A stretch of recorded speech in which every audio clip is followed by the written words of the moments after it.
So we have a number of things we want to cover, but we also want to get some time for questions. So I'm just going to ask specifically. If I know one of you has something to say, I'm going to just address it to you specifically. So Deirdre, because I know you brought some props. Can you talk a little bit about the publishing experience for you and whichever part of it you'd like to share?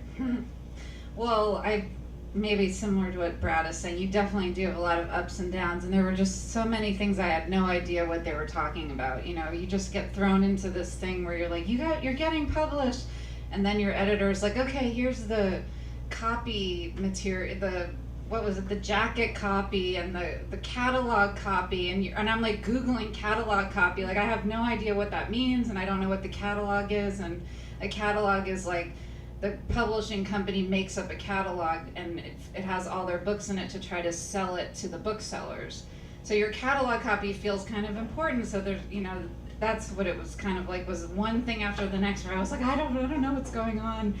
And then, the biggest thing, maybe for a first-time author is the cover. I don't know, it was important to me. And I won't show you all of them, but if you want to come see them afterward, it was quite a journey.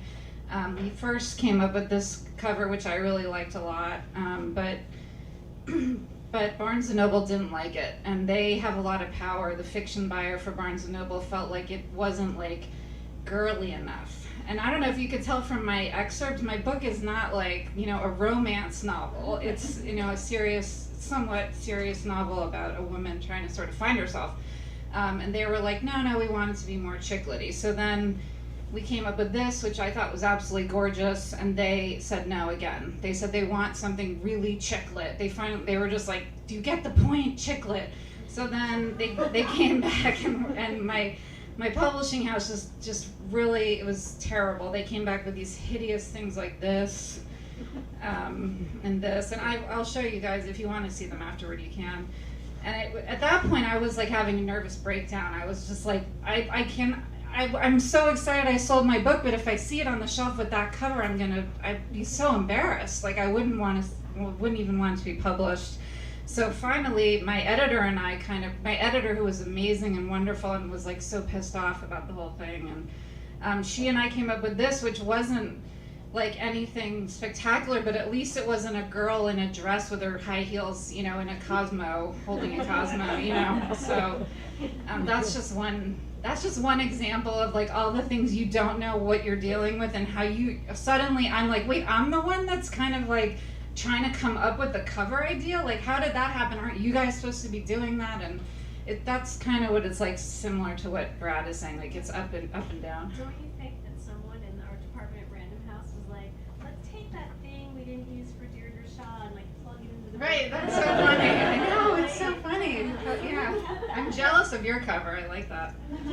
So that's my story, and I'll show you guys more if you want it afterward. If any of you have something you'd really like to jump in with, go ahead. But I want to move on to a little bit about publicity, because how did you approach it? How did your publisher approach it? Did you meet in the middle? And Brooke, you're right. I feel like you're right in the middle of having just published. Do you want to address it? I mean, I have a lot of feelings about this because, what I know about in playwriting is when the theater produces studio, they have no budgets and they're all working on no money. And so, I always go into the marketing department and I'm like, hey guys, what's the plan? And they usually have none, and then I take a big stack of postcards and go drive around whatever city I'm in and try to make sure that, people come to the theater. So I was expecting publishing to be much different and abundant, and, I'd had all these memos from them about my book tour, and I'd had all these conversations about what would happen. So we were in New York in December. The book just came out last month. In December, I went into Random House and I asked to have a meeting with my editor and the publicist and the director of marketing, and I was like, so guys, what's the plan? And it was the most humiliating hour and a half I'd had in a very long time. Worse than a pitch meeting. They kind of just like went down the list of all the things that I would be doing for myself. And you should have a website, and you should be on Facebook if you're not already, and you should mobilize your network, and you should see if you can pitch articles that you write to these various publications, and you should develop an online presence, and you should blah, blah, blah, blah, blah. And I said, and what about my book tour? And they said, yeah, we don't do that for first-time writers. So I said, okay, well, here's the deal. I live in New York and I live in LA and I'm from Chicago, so you set things up in those 3 cities and I'll get myself there. And they did, and I did. I ended up hiring someone to help. I started talking to other writers who said, oh, you know, definitely hire your own publicist. So I got some recommendations. I called the first publicist. We had a really nice conversation. She remembered my play, and she sounded fantastic. And I said, what do you charge? She said, I charge $6,000 a month. I said, you've got to be fucking kidding me. There's no way I'm paying this out of pocket. I don't have $6,000 a month. So I ended up finding somebody who was like $9.99 a month. And I hired her for 6 months. And but I ended up doing, I would say, the majority of the work. I mean, I gave her a press list, and I went down the list of the people who'd reviewed my plays or who I knew in the media, friends of my mother's. My mom died, and she's in the book, and she was a publicist, so I called all her media contacts in Detroit. I had a friend, I just called everyone I knew and sent emails to everyone I knew saying, I have this book coming out, you know, can I send you a press kit? Can I send you a galley? Can I pass your name on to Random House? And the other thing that was kind of awful was the week that my book launched, they laid off the in-house publicist, so I'd had this one girl who was, I'm gonna tell you, a mess. Just like this really sweet, kind of passive, like girl who went to Wellesley, and I had no idea how she was a publicist. And they fired her the day after my book came out, and they assigned somebody else to the book. And you know, I just, every step of the way, I've kind of been babysitting these people. Hey, have you done this? Hey, could you do that for me? Hey, I did this, can you do that?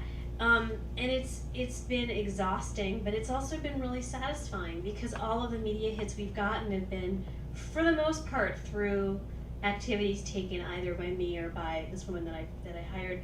We also did we did some really good public events around the readings that Random House set up, and the whole thing's been really exciting, but like a lot of work, I would say to first-time writers, be prepared to do it yourself. Nobody has a stake in your book getting out into the world the way that you do, and they are working off a corporate model, and they're like the theater people, all overworked and underpaid, and they have like 14 books they're thinking about, and you just have yours.